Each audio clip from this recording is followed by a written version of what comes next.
नमस्कार, जय भारत। आप सभी का स्वागत है उपाध्याय एजुकेशन के अंदर। और यहाँ पर हम बात करने वाले सेकंड लेक्चर के ऊपर, जिसके अंदर हम बात करने वाले हैं लेसन्स के बारे में।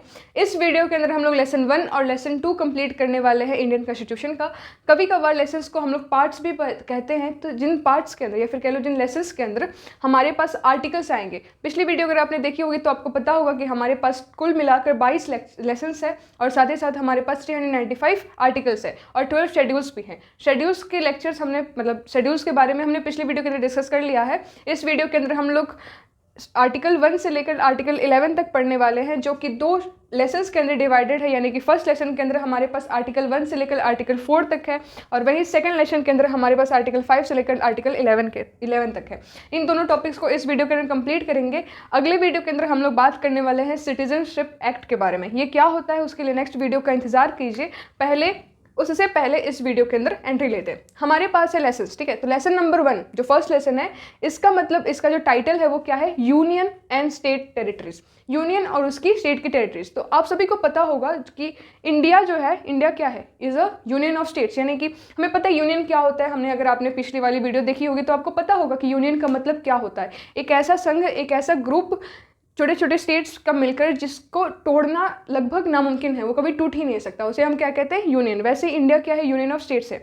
और यूनियन जो इंडिया है, इसके पास कितने स्टेट्स हैं? तो आपको पता होगा कि इंडिया के पास फिलहाल आज के डेट में हमारे पास 28 स्टेट्स है और साथ ही साथ 8 यूनियन टेरिटरीज है, ठीक है। तो इसका ही जो आर्टिकल नंबर 1 है वो यही कहता है कि India is a union of states, जिसके अंदर 28 स्टेट्स है और साथ ही साथ 8 यूनियन टेरिटरीज है। अब यूनियन टेरिटरीज क्या होते हैं? तो कुछ ऐसी जगह हैं जो कि एक तो वो कैपिटल से थोड़े दूर हो, ठीक है, और साथ ही साथ वो खुद में इंडिपेंडेंट भी हो, जिनसे अच्छा खासा रिसोर्सेस आता हो, उसे हम कहते हैं यूनियन टेरिटरीज। जैसे कि हमारे पास दिल्ली है, अंडमान निकोबार है, फिर DMU है, ठीक है, वो सारी चीज़ें। अब कौन कौन सी यूनियन टेरिटरीज है वो आपको पता होंगे, नहीं पता होंगे तो यहाँ पर लिस्ट में देख लीजिए, आपके पास दिखा रहा होगा। याद कर लेना इज़ अ गुड थिंग। अगर नहीं याद हो रहा है तो कोई बात नहीं, धीरे धीरे वक्त के साथ याद हो जाएगा। और 28 स्टेट्स है। आर्टिकल 1 बस इतना ही कहता है। आर्टिकल 2 क्या कहता है? आर्टिकल 2 कहता है कि जब हमारा जो पार्लियामेंट है ना, हमारा जो पार्लियामेंट है, उसके पास राइट है, उसके पास इतना हक है कि वो किसी फॉरेन स्टेट को इंडिया का पार्ट बना सकता है।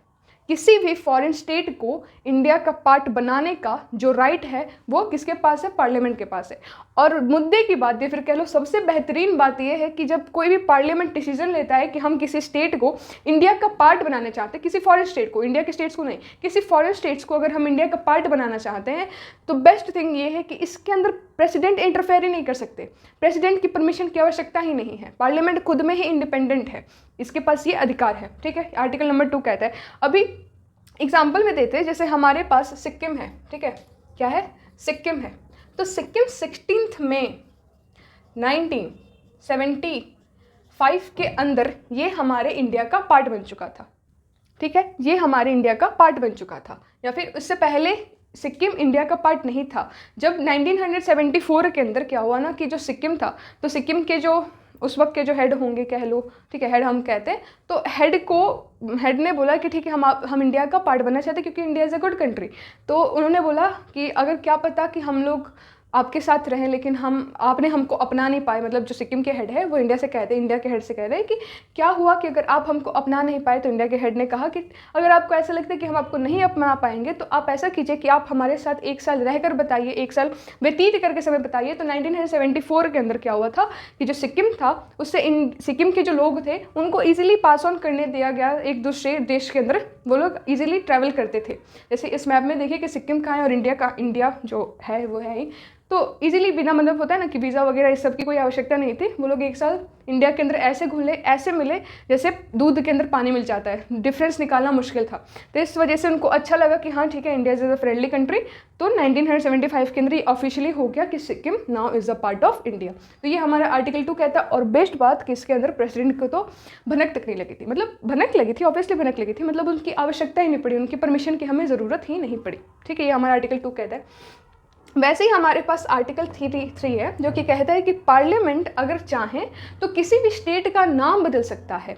स्टेट की बाउंड्री को फैला सकता है, स्टेट की एरियाज़ को फैला सकता है, ये भी बिना प्रेसिडेंट की परमिशन के या फिर बिना प्रेसिडेंट को बताए। अगर स्टेट जो पार्लियामेंट चाहे ना तो वो किसी भी स्टेट का, राज्य का नाम, उसकी बाउंड्री, उसकी एक्सटेंट, उसकी टेरिटरीज को बढ़ा सकता है। जैसे कि इलाहाबाद को प्रयागराज बनवा दिया गया तो उसके अंदर प्रेसिडेंट भी इंटरफेयर नहीं कर सकते, उनका यह हक ही नहीं है। अब हक क्यों नहीं है? क्योंकि हमारे पास आता है आर्टिकल नंबर 4। आर्टिकल नंबर 4 कहता है कि अगर आर्टिकल 2 और 3 का फॉलो, या फिर आर्टिकल ये कह लो कि आर्टिकल 2 और 3 को जब फॉलो किया जा रहा है तो प्रेसिडेंट आप अपना जो है ना टांग नहीं अड़ाएंगे, यू विल नॉट इंटरफेयर, आप इंटरफेयर कर ही नहीं सकते। ठीक है, ये हमारा आर्टिकल नंबर 4 कहता है। ठीक है, अब मुद्दे की बात ये है, बेस्ट थिंग ये है कि जब भी आप आर्टिकल्स के बारे में पढ़ते हो तो आर्टिकल को प्रोटेक्ट करने का जो पावर है, जो राइट है, वो डायरेक्ट सुप्रीम कोर्ट के पास है। अगर किसी भी आर्टिकल का उल्लंघन हो रहा है तो आपके पास राइट है कि आप डायरेक्टली सुप्रीम कोर्ट और या फिर डायरेक्टली आप हाई कोर्ट तक जा सकते हो। अगर आपके पास हाई कोर्ट है तो आप हाई कोर्ट जाओ, अगर सुप्रीम कोर्ट पास है तो सुप्रीम कोर्ट जाओ। तो ये आर्टिकल्स को प्रोटेक्ट करने का राइट किसके पास है? सुप्रीम कोर्ट है। ये भी एक आर्टिकल ही है, वो आपको बाद में पता चलेगा, लेकिन फिलहाल इतना समझो कि आर्टिकल 2 और आर्टिकल 3 का अगर उल्लंघन हो रहा है, प्रेसिडेंट अगर चाहते हैं कि नहीं हम किसी स्टेट का नाम ना बदले या फिर किसी और स्टेट को इंडिया के अंदर घुसाया जा रहा है तो उसको ना घुसने दे, तो फिर आर्टिकल नंबर 4 बोलेगा कि भैया देखिए आपका ही आर्टिकल है, आप इसके अंदर इंटरफेयर नहीं कर सकते, आप इसके लिए आपका जो राइट है ना वो इससे बाहर लाई करता है। ठीक है, ये हमारा हुआ। वैसे ही जैसे आर्टिकल 3 में अब एग्जाम्पल के तौर पर देखें कि कौन से स्टेट का किस तरीके से तोड़ा गया, बदला गया, एक्सटेंड की गई बाउंड्री, उसके लिए हमारे पास एक पेप्सू। पेप्सू का मतलब क्या है? पेप्सू का जो टाइटल है वो है हमारे पास Patiala and East Punjab State Union. क्या है? Patiala and East Punjab States Union. तो इनको एक मान लो हमारे पास इंडिया के मैप के अंदर ना, यहाँ पर देखो इंडिया के मैप के अंदर हमारे पास क्या है? पेप्सूस है। ठीक है, पेप्सू पहले थे, पेप्सू को फिर टुकड़े में तोड़ दिया गया। किस किस के टुकड़े में? तो हमारे पास हिमाचल, हरियाणा, पंजाब और चंडीगढ़ में तोड़ दिया गया पेप्सू को। ठीक है, अभी हमारे पास पहले पेप्सू था, यहाँ पर देखो पहले हमारे पास क्या था? एक पेप्सू था, अब हमारे पास क्या है? हिमाचल है, हरियाणा है, पंजाब है और चंडीगढ़ है। क्या पॉइंट क्लियर है? जैसे कि अभी मैंने बोला आर्टिकल 3 क्या कहता है कि जो पार्लियामेंट है उसके पास राइट है कि वो किसी भी स्टेट की बाउंड्री को बदल सकता है, स्टेट के नाम को चेंज कर सकता है, स्टेट की बाउंड्रीज को फैला सकता है, एक्सटेंड कर सकता है। ये किसके पास राइट है? ये डायरेक्टली पार्लियामेंट के पास राइट है। आर्टिकल्स कंप्लीट हुए, 1 2 3 4 समझ में आ गया होगा। इजी से चैप्टर है, इजी से वीडियो में समझाने की प्रयास हो रहा है, इजी से लैंग्वेजेस में। आई होप आपको यहाँ तक कोई डाउट नहीं होगा। आगे बढ़ते हैं। अब हुआ ये कि जब मैंने पिछली वाली वीडियो के अंदर बात की थी कि इंडिया के कुल मिलाकर कितने 552 टुकड़े हो गए थे। क्या थे? टुकड़े हुए थे, यानी कि बूंदी बूंदी बूंदी बूंदी बच गई थी। अब इस बूंदी से हमें लड्डू बनाने थे। इन लड्डू बनाने का काम किसको दिया गया था? जवाहरलाल नेहरू, सरदार वल्लभ भाई पटेल और साथ ही साथ PV रमैया को। ठीक है, PS रमैया को। तो उन लोगों के पास जब काम दिया गया तो पहले मतलब जो होता है ना कि जिम्मेदारी सौंपी गई, तो फिर बोलते हैं कि अच्छा हम बंटवारा करेंगे तो करेंगे कैसे, बूंदियाँ बनाएंगे तो बनाएंगे कैसे, किस हिसाब से बनाएंगे। तो इसलिए इन लोगों ने सोचा कि सबसे पहले जो एक आंध्र प्रदेश था, ठीक है, आंध्र प्रदेश आज के ज़माने का आंध्र प्रदेश समझो, तो उस समय के नाम आपको याद रखने की जरूरत नहीं है। तो लेकिन आंध्र प्रदेश के जो नेता थे, जो CM थे कह लो, CM नहीं नेता कह लो, तो जो नेता थे उन्होंने बोला कि हमें एक ऐसा राज्य चाहिए जिसके अंदर सिर्फ और सिर्फ तेलुगु भाषा बोली जाए, हमें मतलब अपने भाषा के हिसाब से एक इंडिपेंडेंट राज्य चाहिए। तो फिर अब ये समस्या आ गई ना, तो अगर मान लो जैसे समझो फॉर एग्जांपल एक घर के अंदर कुछ बच्चे हैं, उनमें से एक बच्चे ने बोला कि मुझे डेयरी मिल्क चाहिए, तो अगर आपने एक बच्चे की नीड्स को सेटिस्फाई करवाने के लिए उसको डेयरी मिल्क दे दिया तो बाकी के 3 भी तो अपनी अपनी ज़रूरतें बताएंगे, वो भी तो बोलेंगे कि ठीक है उसको डेयरी मिल्क मिल रहा है, मेरे को जेम्स चाहिए, मेरे को 5 स्टार चाहिए, या फिर मेरे को किटकैट चाहिए, वो तो ऐसा कुछ बोल सकते ना। तो फिर आपको क्या पड़ेगा, एक के चक्कर में सबकी डिमांड्स को पूरी करनी पड़ेगी, है ना कि नहीं। तो वैसे ही हुआ कि जब एक स्टेट ने बोला कि मेरे को अपने राज्य के भाषा के हिसाब से मेरे को एक पर्टिकुलर एक इंडिपेंडेंट राज्य चाहिए, तो फिर ये समस्या आई कि तब तो सारे के सारे स्टेट्स बोलेंगे ना कि गुजरात में गुजराती बोलने के लिए हमें गुजराती बोलने वाले एक इंडिपेंडेंट स्टेट चाहिए, हमें मराठी बोलने वाले एक इंडिपेंडेंट स्टेट चाहिए, हमें बिहारी बोलने वाला, दो Bihari is not a language, Bhojpuri, Magadhi, इन सब चीज़ों को मिलाकर, अंगई और साथ ही साथ मैथिली को मिलाकर बिहारी बोलते हैं, लेकिन वो 4 अलग अलग लैंग्वेजेस है। वैसे ही समझो कि पंजाबी बोलने के लिए हमें पंजाब नाम का एक अलग से, पंजाब नाम नहीं, हमें एक अलग इंडिपेंडेंट स्टेट चाहिए। हरियाणवी वाले बोलेंगे कि हमें कम्बला इंडिपेंडेंट, मतलब समझो कि अगर एक बच्चे की एक स्टेट की हमने नीड पूरी करवा दी तो बाकी के स्टेट्स जो हैं वो भी तो बोलेंगे ना कि हमें हमारे साथ क्यों भाई नाइंसाफ़ी, हमें भी तो एक ऐसा स्टेट चाहिए जो कि मतलब हमारे ऐसा हो, हमारी भाषा बोलता हो, है कि नहीं। तो उसी वक्त जब तेलंगाना नहीं, जो आंध्र प्रदेश के, जो आज के आंध्र प्रदेश है, उसके जो CM या फिर कह लो हेड जो थे, नेता जो थे, उन्होंने बोला कि हमें एक ऐसा स्टेट चाहिए अपने भाषा बोलने वाला। तो इस बात को जज, कौन जज, फजल अली जो कि सुप्रीम कोर्ट के जज थे, उनके पास लेकर गई इस बात को। और वहाँ पर जाकर इन्होंने बोला कि देखिए हमें 3 साल का वक्त दीजिए, हमें 3 ईयर्स दीजिए। इन 3 सालों के अंदर मैं आपको बताऊंगा कि आपको किस हिसाब से स्टेट्स को डिवाइड करना है, किस हिसाब से आपको बूंदियों में से लड्डू बनाना है। इन्होंने क्या किया, इन्होंने 1956 के अंदर टाइम मांगा, 3 साल का मोहलत। और 1959 के अंदर जब ये 3 साल का मोहलत कंप्लीट हुआ तो फिर इन्होंने बोला कि देखिए जो आंध्र प्रदेश के जो भी हेड थे, उन्होंने जो अपनी डिमांड रखी कि हमें लैंग्वेज के हिसाब से स्टेट चाहिए, हम उनकी डिमांड को नज़र रखते हुए फर्स्ट स्टेट जो कि लैंग्वेज के आधार पर बना था वो है हमारा आंध्र प्रदेश। ठीक है, मतलब उनकी डिमांड को हमने पूरा किया है। लेकिन इसके अंदर एक कंडीशन लगवा दी गई कि जो पर्सन, जो बंदा, जो बंदी अगर वो उस स्टेट का नहीं है या फिर कहीं और से है, लेकिन उसको उस भाषा, वो तेलंगाना, उसे तेलुगु नहीं आता, तो अगर वो पर्सन चाहता है कि वो आंध्र प्रदेश में आकर रहे तो इस बात पे आपको उंगली नहीं उठानी है। आप उससे ऐसा नहीं कह सकते कि नहीं भाई तुम नहीं रह सकते हो, ये सिर्फ और सिर्फ हमारा राज्य है। आप ऐसा कुछ नहीं कर सकते। आप अपना स्टेट लो, ठीक है, हम आपकी डिमांड को पूरी करते हैं। जैसे वही बच्चा वाला एग्जांपल लेते हैं, जिसके अंदर एक बच्चे को डेयरी मिल्क मिल गया, दूसरे को हमने जेम्स दे दिया, एक को कैडबरी दे दिया, एक को हमने 5 स्टार दे दिया, दूसरे को किटकैट दे दिया। लेकिन दिया इस बुनियाद पे कि अगर तीसरा या फिर चौथा भाई अगर आपसे आकर आपका डेयरी मिल्क का एक छोटा सा टुकड़ा मांग रहा है तो आपको देना पड़ेगा। आप सोलली, आप अकेले नहीं खा सकते। वही बात यहाँ पर हुई कि आपका स्टेट तो आपको दिया जाएगा आपके भाषा के हिसाब से, नो डाउट, बट अगर कोई एक्स्ट्रा पर्सन है, कोई अनदर पर्सन है जो कि चाहते हैं कि वो आपके स्टेट के अंदर आके रहे, लोकेशन अच्छा है भाई, यहाँ पर आंध्र प्रदेश को देखो वो कहाँ पर बसा है, लोकेशन बहुत अच्छा है, तो फिर वो अगर चाहता है कि कोई और आकर रहे तो उसके लिए कंपलसरी नहीं होगा कि उसे तेलुगु बोलना आना चाहिए। वो भले किसी लैंग्वेज बोलता रहे, लेकिन अगर उसे मन है कि वो आंध्र प्रदेश में आकर रहे तो वो इजीली रह सकता है। ये एक कंडीशन अप्लाइड किया गया। उसके बाद फिर हमारे पास स्टेट्स बनने लगे और पहले हमारे पास 14 स्टेट्स और 6 यूनियन टेरिटरीज थे और आज के ज़माने में हमारे पास 28 स्टेट्स और 8 यूनियन टेरिटरीज हैं। क्या पॉइंट क्लियर है? यहाँ तक की बातें क्लियर? तो इसी के साथ हमारा लेसन 1 कंप्लीट हुआ। मूव ऑन करते हैं लेसन 2 के ऊपर, तब तक आप 1 मिनट का ब्रेक लीजिए।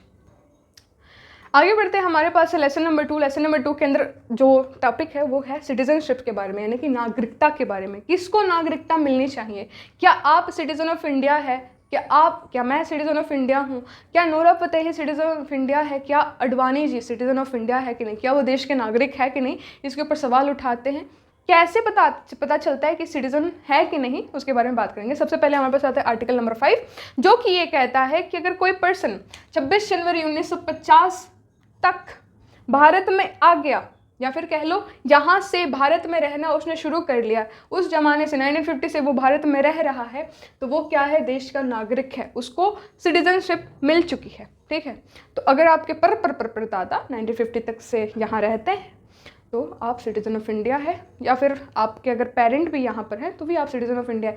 अब जैसे एक चीज़ होती है सिटीजनशिप एक्ट, जो कि नेक्स्ट वीडियो के अंदर डिटेल में डिस्कशन करेंगे, जिसके अंदर बताएंगे कि किस तरीके से हमें पता चलता है कि क्या जो सिटीजनशिप, जो हमारी जो नागरिकता है, क्या हमारे पेरेंट्स पे डिपेंड करती है कि हमारी दादाजी पे डिपेंड करती है। कोई अगर फॉरेनर है, यहाँ पर रह रहा है, तो क्या उसको सिटीजनशिप मिलेगी कि नहीं मिलेगी, और मिलेगी तो किस बुनियाद पर मिलेगी, किस तरीके से मिलेगी, कितने दिनों के ड्यूरेशन में मिलेगी, उनके साथ भेदभाव होता है कि नहीं, उन सब चीज़ों के बारे में बात करेंगे। लेकिन फिलहाल इस वीडियो के अंदर हम देखते हैं कि जो पर्सन 26 जनवरी 1950 से यहाँ पे आ चुका है, यहाँ पे रहता है, तो वो सिटीजन ऑफ इंडिया है। फिर आर्टिकल नंबर 6 कहता है कि कोई पर्सन बंटवारे के बाद पाकिस्तान से इंडिया आया, पहले तो पाकिस्तान इंडिया एक साथ थे, तो अगर कोई पर्सन बंटवारे के बाद पाकिस्तान से इंडिया आया तो भी वो सिटीजन ऑफ इंडिया, मतलब उसको सिटीजनशिप मिल सकती है। कब तक मिल सकती है? जब तक वो 1948 की जुलाई तक वो इंडिया के अंदर आ चुका है, तब वो सिटीजन ऑफ इंडिया है। अगर उसके बाद आएगा तो उसे परमिट लेना पड़ेगा, यानी कि जो पर्सन पाकिस्तान से इंडिया आना चाहता है, ठीक है, वेल एंड गुड, यहाँ तक समझ में आ रहा है, तो उसे सिटीजनशिप मिलेगी कि नहीं मिलेगी किस बात पे डिपेंड करता है, ये इस बात पे डिपेंड करता है कि वो पर्सन 1948 यानी कि आज़ादी के 1 साल बाद तक, 11 महीने बाद तक वो क्या इंडिया के अंदर आ चुका है, क्या 11 महीने के 12वें महीने में आया तो उसे सिटीजनशिप मिलेगी कि नहीं, ये डिपेंड करता है उसके परमिट के ऊपर, उसे परमिट लेना पड़ेगा। लेकिन वो अगर 19 जुलाई स्पेसिफाई करते डेट को, तो अगर वो 19 जुलाई 1948 तक इंडिया के अंदर आ चुका है तो अब उसके पास सिटीजनशिप मिल चुकी है। अगर उसके बाद आएगा तो उसे परमिट लेना पड़ेगा। ठीक है।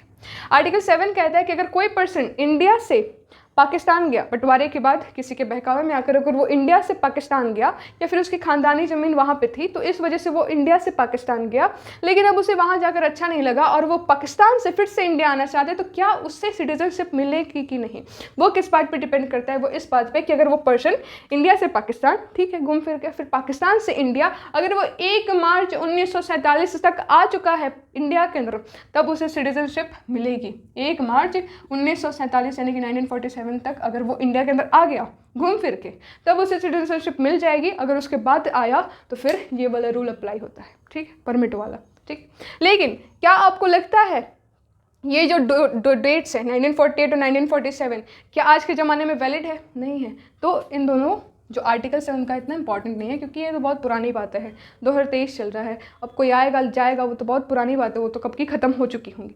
ठीक है। नई बात क्या है? नई बात यह है कि आर्टिकल नंबर 8 जो कि कहता है कि अगर आप किसी फॉरेन स्टेट में गए, जॉब आपकी लग गई अच्छी खासी, आप किसी फॉरेन स्टेट में गए, वहाँ पे जाकर आप रहें, आपको एरिया बहुत अच्छा लगा, सीनरी बहुत अच्छी थी, किसी से आपने शादी भी कर ली, आपके बच्चे भी हो गए, तो क्या आपकी सिटीजनशिप ख़त्म हुई? क्या फिर अगर आपने वहाँ पे जाके घर बना लिया, घर रहने लगे, खरीद भी लिया, शादी भी कर ली, बच्चे भी कर लिए, तो क्या आपकी सिटीजनशिप खत्म हो गई? क्या ये सवाल आपके मन में नहीं आता? तो आता है। तो ये आपका आर्टिकल 8 कहता है कि अगर आप फॉरेन में गए, घूमे, शादी के, बच्चे के, सब कुछ कर लिए, लेकिन आपकी सिटीजनशिप खत्म नहीं होगी। ठीक है, पॉइंट नोट करना, मैंने क्या बोला, आपने शादी की, आपने बच्चे करवा लिए, आपकी जॉब भी वहीं पर है, आपने फ्लैट वगैरह ले ली है, तो भी आपकी सिटीजनशिप इंडिया के लिए ख़त्म नहीं होगी। लेकिन आर्टिकल 9 ये कहता है आपने शादी कर ली, आपने बच्चे कर लिए, आपकी जॉब लगी, आपने फ्लैट ले लिया, आपने कार भी ले ली, सब कुछ कर लिया, लेकिन एक गलती आपने कर दी। क्या? आपने फॉरेन की भी सिटीजनशिप अगर ले ली तो फिर आपकी इंडिया की सिटीजनशिप ख़त्म हो जाएगी। यानी कि इंडिया की जो सिटीजनशिप है वो तभी ख़त्म होगी जब आपने फॉरेन वाली सिटीजनशिप ले ली है। तो अगर आप बस वहाँ पे गए, घूमे रहे, आपकी पुश्तैनें भी रह रही हैं, तो भी कोई फ़र्क नहीं पड़ता। आपके बच्चे के बच्चे के भी बच्चे की, जब तक आपने अगर फॉरेन की सिटीजनशिप नहीं ली है या फिर उन्होंने नहीं ली है, तब तक वो ख़त्म नहीं होगी इंडिया की सिटीजनशिप। लेकिन अगर आपने जैसे ही ले ली तो वो ख़त्म हो जाएगी। आर्टिकल 8 और आर्टिकल 9 कंप्लीट हो गया, समझ में आया? ठीक है। आर्टिकल 10 की तरफ पहुँचते हैं। आर्टिकल 10 कहता है कि आपकी सिटीजनशिप आपसे कोई नहीं छीन सकता। किसी के पास ये हक नहीं है कि आपसे वो आपका जो सिटीजनशिप है, आपकी नागरिकता है, वो छीने। कब तक? जब तक आप पगलेट नहीं हैं, आप अनसाउंडेड माइंड नहीं है। पता चला कि अभी आपके पास ऋषि शनक आए हैं और आप उनसे मिलने गए और आपने 2 चमाटे लगा दिए, फिर आपने कुछ ऐसी हरकतें कर दी जो कि आपको नहीं करनी चाहिए थी, तो फिर इस केस के अंदर आपकी सिटीजनशिप को छीन लिया जाएगा और फिर देश बोलेगा कि इस आदमी ने जो भी किया, सारे लोग क्या करेंगे, आप इंडिया के ऊपर वो उंगलियां उठाना शुरू कर देंगे ना कि इंडिया के किसी एक पर्सन ने ये इतने बड़े महान आदमी के ऊपर हाथ उठा दिया, पैर उठा दिया, ऐसा कुछ करेंगे तो फिर इंडिया उसी वक्त पीछे हट जाएगा, आपको छोड़ छाड़ के, फिर बोलेगा कि कौन इंडिया का आदमी, मैं तो इसको जानता भी नहीं, तो हमारे सिटीजन भी नहीं है, ये तो ऐवे ही कोई होगा कहीं ना कहीं से। जैसे कि आपने न्यूज़ वगैरह में कई बार वो पकड़ाते हैं तो फिर पाकिस्तान खुद को एडमिट नहीं करवाता कि तो मेरे नागरिक हैं ही नहीं, इनकी तो कोई बुनियाद ही नहीं है, प्रूफ, अगर हिम्मत है तो प्रूफ करके दिखाओ। वही बात है, अगर आपने कुछ ऐसी अजीब सी हरकत कर दी जो कि आपको नहीं करनी चाहिए थी, जो कि आपको शोभा नहीं देती है, उस सिचुएशन में देश भी आपसे नज़रें फेर लेगा और वो कहेगा कि ये आदमी हमारे देश का नागरिक नहीं है। क्या पॉइंट क्लियर है? दूसरा थी ये कि अगर आप किसी ने आपने कोई एक ऐसा काम कर दिया जो कि देश विद्रोही हो, तो भी उस सिचुएशन में भी आपकी जो सिटीजनशिप है उसे छीन ली जाएगी, जैसे कि मैंने अभी कुछ भी देर पहले जो एग्जांपल दिया उससे क्लियर होता है। ठीक है। आर्टिकल 11 कहता है कि पार्लियामेंट के पास हक है कि वो आपकी जो भी सिटीजनशिप है उसके साथ कुछ कुछ चेंजेस करवा सकता है, जिस तरीके से, जहाँ तक जब भी ज़रूरत होगी तब तक। कितनी ज़रूरतें हैं उसके बारे में हम लोग नेक्स्ट वीडियो के अंदर बात करेंगे, क्योंकि सिटीजनशिप एक्ट हमें वहाँ पर अच्छे तरीके से पढ़ने में मिलने वाला है। ठीक है। और आपकी, या फिर जैसे आप मान लो कोई फॉरेनर है, वो इंडिया में आया है, उसको रहते रहते कुछ समय हो गया, तो उसे सिटीजनशिप अगर इंडिया की चाहिए तो कौन देगा? कौन होगा कि जो आपकी सिटीजनशिप आपसे ले सकता है या फिर किसी और फिरंगी को आप उसको इंडिया की सिटीजनशिप दे सकता है, वो कौन है? तो वो है हमारे होम मिनिस्टर। होम मिनिस्टर जो है या फिर होम मिनिस्ट्री जो है, उसी के पास राइट होता है कि वो हमसे हमारी सिटीजनशिप ले या फिर किसी और फिरंगी को हमारी हमारी नहीं मतलब इंडिया की सिटीजनशिप दे या फिर किसी और सिचुएशन में भी सिटीजनशिप के साथ जो हमारे चेंजेस होते हैं वो कौन करवाता है? पार्लियामेंट और साथ ही साथ। लेकिन मोटा मोटी हेड कौन है? ये हमारे होम मिनिस्टर है। होम मिनिस्टर कह लो या फिर होम मिनिस्ट्री कह लो, ठीक है, पूरा का पूरा डिपार्टमेंट ही काम करता है। यहाँ तक की पॉइंट क्लियर है। इसी के साथ ये वीडियो कंप्लीट होता है। और एक और बात, पहले क्या था कि जम्मू कश्मीर के अंदर दोहरी सिटीजनशिप काम करती थी, कि डबल, एक तो आपको स्टेट की लेनी पड़ती थी और साथ ही साथ आपको एक इंडिया की तो लेनी ही पड़ती थी। लेकिन अब से वो रूल हट चुका है। अब जम्मू एंड कश्मीर के अंदर भी सिर्फ और सिर्फ एक ही सिटीजनशिप काम करता है और इंडिया के अंदर सिर्फ और सिर्फ सिंगल सिटीजनशिप ही है। यानी कि अगर मैं आपसे सवाल पूछूं कि आप बिहार के नागरिक हैं कि सिटीजन है, तो आपका सवाल क्या होगा? आपका जो जवाब क्या होगा? आपका जवाब ये होगा कि आप बिहार के नागरिक हैं लेकिन इंडिया के आप सिटीजन हैं। ठीक है, इंडिया के आप क्या हैं? सिटीजन हैं। सो इसी के साथ वीडियो कंप्लीट करते हैं। आई होप आपको छोटा सा वीडियो था, आपको समझ में आएगा। आपको आर्टिकल 1 से लेकर 4 तक कोई भी डाउट नहीं रहा होगा। 1975 के अंदर सिक्किम को इंडिया का पार्ट बना लिया गया और साथ ही साथ 1956 से लेकर 1959 तक का 3 समय का मोहलत फजल अली ने मांगा था। और सबसे पहला देश जो कि लैंग्वेज के आधार पे बना था वो था हमारे पास आंध्र प्रदेश। ठीक है, फिर हमारे पास आर्टिकल 5 से लेकर आर्टिकल 11 है जिसके अंदर हमने सिटीजनशिप के बारे में बात की है, कब किसको कैसे जो हमारा सिटीजनशिप है, नागरिकता है, वो मिल सकता है, उसके बारे में बातें की है। अगली वीडियो के अंदर हम देखेंगे कि सिटीजनशिप एक्ट कब आया था, उसके तहत क्या क्या होता है, किसी एक फॉरेनर को अगर इंडिया की सिटीजनशिप चाहिए तो उसे कैसे मिल सकती है, क्या क्या तरीके हैं, कौन कितने साल तक कितने महीनों तक रहने के बाद आपको मिलेगी, वो उस सारी चीज़ों के बारे में हम लोग क्या करने वाले हैं नेक्स्ट वीडियो के अंदर बात। और साथ ही साथ हम लोग CAA और साथ ही NCR के बारे में NRC के बारे में भी उस वीडियो के अंदर डिस्कस करेंगे। Till then keep learning, keep smiling. जय हिंद। मिलते हैं अगली वीडियो के अंदर।